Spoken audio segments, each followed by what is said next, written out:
అశోక్ నగర్, వినాయక్ నగర్ లో వంట గదిలో సిలిండర్ మార్పిడి చేస్తున్న ఒక్కసారిగా మంటలు చెలరేగడంతో మల్లవ్వ, మౌనిక, లోక్య ముగ్గురికి చిన్న గాయాలు. ఆసుపత్రికి తరలింపు. అగ్నిమాపక సిబ్బంది, పోలీస్ శాఖ, కాలనీ వాసులు తొందరగా సహాయక చర్యలు చేపట్టడంతో ఎలాంటి ప్రాణ నష్టం జరగలేదు.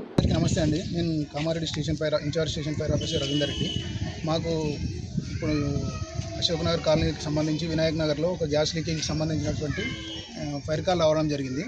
దానికి సంబంధించి వాళ్ళు మాకు కాల్ ఇచ్చినప్పుడు ఏం చెప్పారంటే గ్యాస్ లీక్ అవుతున్నట్టు, తర్వాత ఇంటి వాళ్ళు లోపల చిక్కుకున్నట్లు మాకు సమాచారం అందించడం జరిగింది. ఆ సమాచారాన్ని అందుకుని మేము వెంటనే ఇక్కడికి సంబంధిత ప్లేస్కి రావడం జరిగింది. వచ్చి వాళ్ళని సేఫ్గా బయటకు తీసుకురావడం జరిగింది. అట్లే ఎల్పిజి లీక్ అవుతూ ఉన్నది. మేము వచ్చేసరికి మంటలు కూడా మండుతూ ఉన్నాయి. దానిపైన మేము మామూలుగా ఎక్స్టింగ్విషర్, CO2 ఎక్స్టింగ్విషర్ని వాడి మంటలు నార్పి బయటకు తీసుకురావడం జరిగింది. ఇంటికి ఎటువంటి డ్యామేజ్ అయితే జరగలేదు, కానీ వాళ్ళ ఇంటికి సంబంధించిన వారికి చిన్న గాయాలు జరగడం జరిగింది. వారిని సంబంధిత గవర్నమెంట్ హాస్పిటల్కి షిఫ్ట్ చేయడం జరిగింది.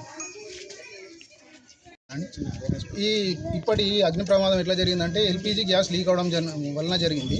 ఎల్పిజి గ్యాస్కి సంబంధించి స్థానిక ప్రజలకు అవగాహన కల్పించడం జరిగింది. ఎల్పిజి గ్యాస్ అనేది ఏదైనా మంటలు ఉన్నప్పుడు బేకింగ్ సోడా, తినే సోడాను వాడి ఎల్పిజి సిలిండర్ను మంటలు ఈజీగా ఆర్పడానికి అవకాశం ఉన్నది. దానికి సంబంధించినటువంటి డెమాన్స్ట్రేషన్ని మేము మా సిబ్బంది కలిపి స్థానిక కాలనీ వాసులకు తెలియజేయడం జరిగింది.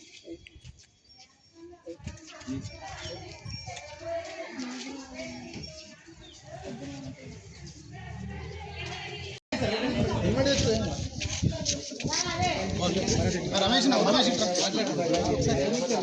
ఒక నిమిషం రా,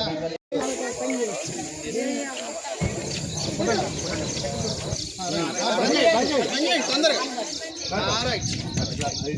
తీయండి.